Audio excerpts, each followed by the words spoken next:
One of the most famous scientists of the second half of the 20th century was Wernher von Braun, rocket science, called sometimes the father of space travel, the father of rocket science, the father of the American lunar program.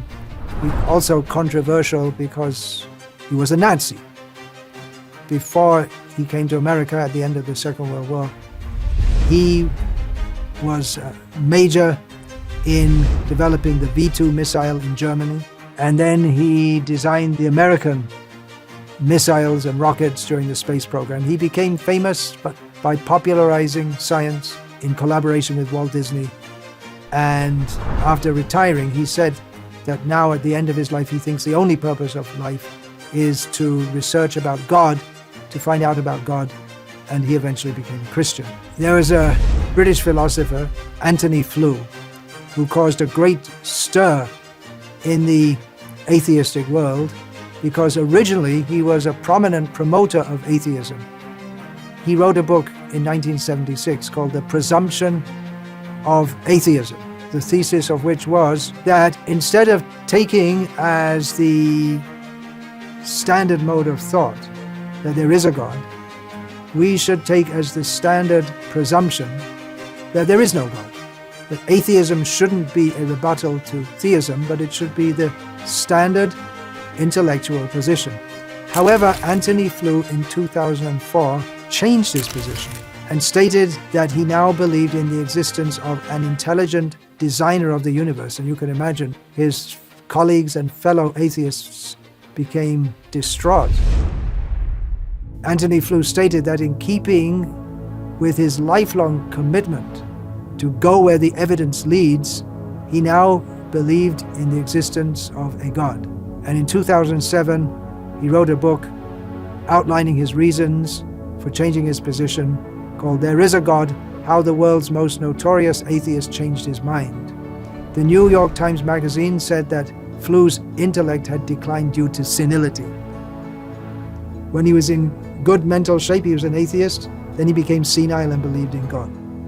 Dr. James Tour is a biochemist and much maligned by atheists for showing in scientific terminology that abiogenesis, the theory that life arises and develops from matter, is not possible.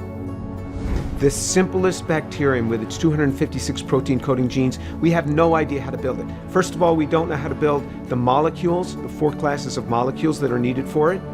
We don't know how to, even if we had those 4 classes of molecules, assemble them even into the simplest of bacteriums. We don't know how to do that.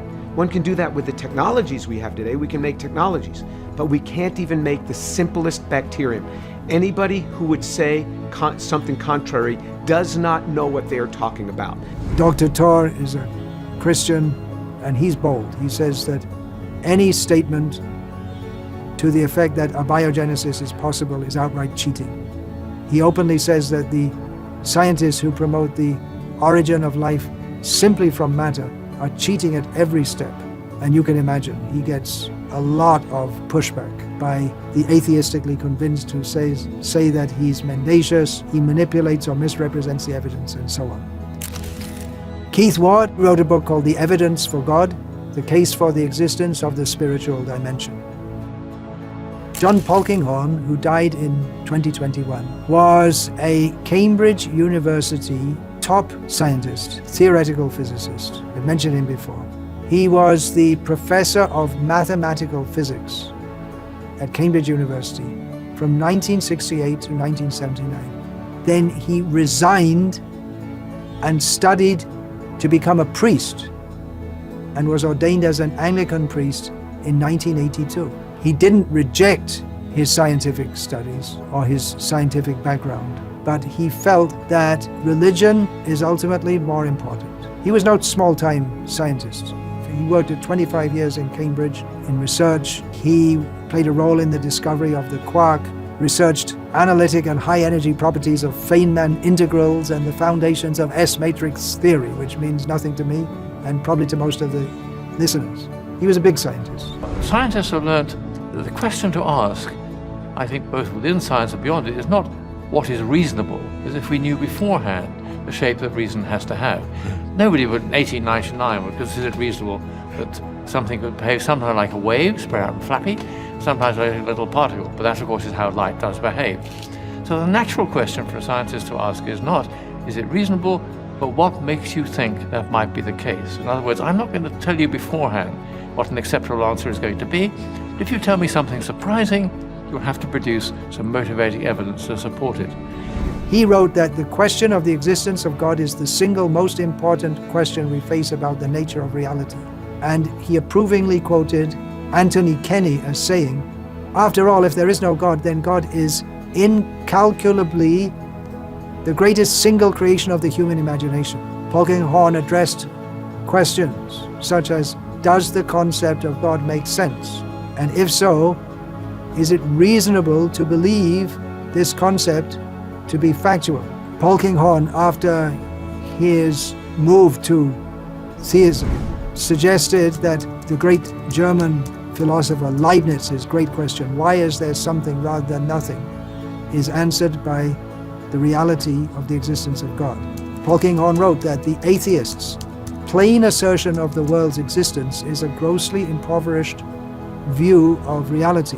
He argued that theism explains more than a reductionist atheism can ever address.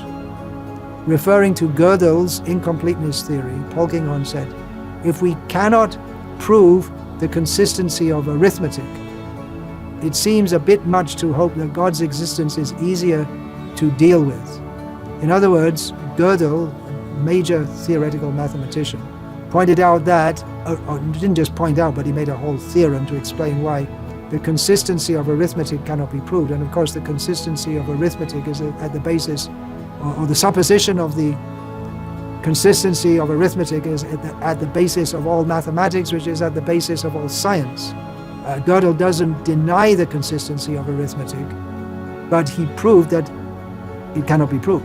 He mathematically proved that it can't be, or at least theoretically proved that it can't be proved. So Polkinghorne says that if you can't even prove the consistency of arithmetic, then what to speak of God? Arithmetic is very basic and simple in comparison to the concept of God. So in other words, Polkinghorne by this is pointing out the limits of logic and reason to approach God, and that we shouldn't reject God if the existence of God seems to be beyond our ability to prove. Polkinghorne does not assert that God's existence can be demonstrated in a logically coercive way, any more than God's non-existence can, but that theism makes more sense of the world and of human experience than does atheism.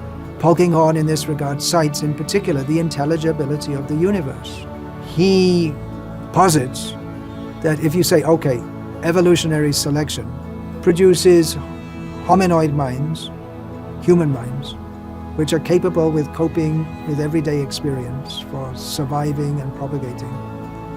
But why, by the theory of evolution, human minds should be so developed that they can understand the subatomic world and general relativity theory, that goes far beyond anything of relevance to survival fitness. The mystery deepens, says Polkinghorne, when one recognizes the proven fruitfulness of mathematical beauty as a guide to successful theory choice. With regard to the anthropic fine-tuning of the universe, Polkinghorne quotes approvingly Freeman Dyson, another big name in physics. Freeman Dyson said, "The more I examine the universe and the details of its architecture, the more evidence I find that the universe in some sense must have known we were coming."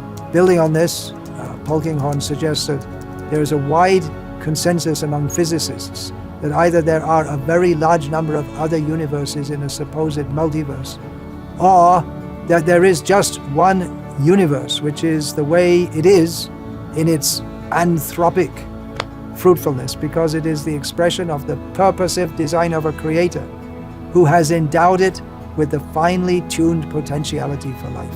I'm giving so much detail to show that some of the most brilliant contemporary minds are fully committed to God. It's not all stupidos, as the atheists would have us believe.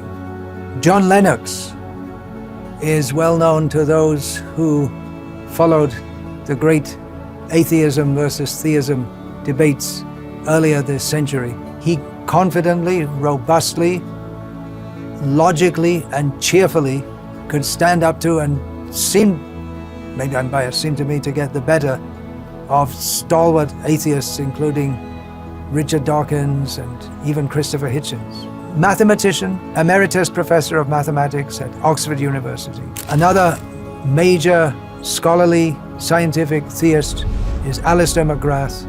He's authored more than 50 books. He holds 3 doctorates from Oxford University in molecular biophysics, in theology, and in intellectual history. Among his best-known books are The Twilight of Atheism, The Dawkins Delusion, A Scientific Theology, and one book called Dawkins' God, Gene, Memes, and the Meaning of Life. I'm going to read from and paraphrase a review of this book, Dawkins' God, Genes, Memes, and the Meaning of Life, published in 2005, a review by John Halford. One thing I have learned is that you cannot prove God exists to someone who is determined to believe he does not. No matter what proofs you offer, a committed atheist will remain unconvinced. He might even use your evidence against you and put a dent in your own faith. We believers are often made to feel that we are arguing from a position of weakness. Unless you can prove that God exists, the only logical conclusion a rational person can arrive at is that God doesn't. Perhaps the most skillful exponent of this is Oxford professor Richard Dawkins, a world-renowned opponent of faith and religions. I think that the world is explained fully by science, or will be explained fully by science. There is no evidence for any kind of supernatural being of any kind. A lot of people don't know the facts. A lot of people are simply ignorant of science. McGrath shows that to deny the existence and influence of a higher creative power takes considerable faith. McGrath exposes atheism for what it is. He shows that to deny the existence and influence of a higher creative power in the face of the evidence that science continues to discover takes considerable faith. The natural sciences and theology both explore reality in their own ways, but no matter which direction you approach, McGrath argues convincingly that atheism, far from being a logical default position, is actually the least likely explanation. Having some time at my disposal, I thought I'd read the literature about the history and philosophy of science, which up to that point I'd ignored. And after reading it, you began to realize that the kind of scientific positivism I'd imbibed, science proves everything, it's absolutely secure knowledge, actually was rather more complicated than that. And you began to just get this idea that maybe this is what we think now, but what are we going to think in 50 years' time? How can we be secure because it's a moving landscape? Didn't convert me or anything, but did make me think this is rather more complicated than I've been told. Another book in the anti-atheist arsenal is by Dr. Michael Gwilyn, PhD. His book is called Believing is Seeing. A physicist explains how science shattered his atheism and revealed the necessity of faith. This is a recent book, 2021. Dr. Gwilyn was a former physics instructor at Harvard, and he used to be an atheist until science changed his mind. He was once of the opinion that people who believe in God are weak, small-minded people who just don't understand science. But eventually he concluded that not only does science depend on faith, but faith is actually the mightiest power in the universe.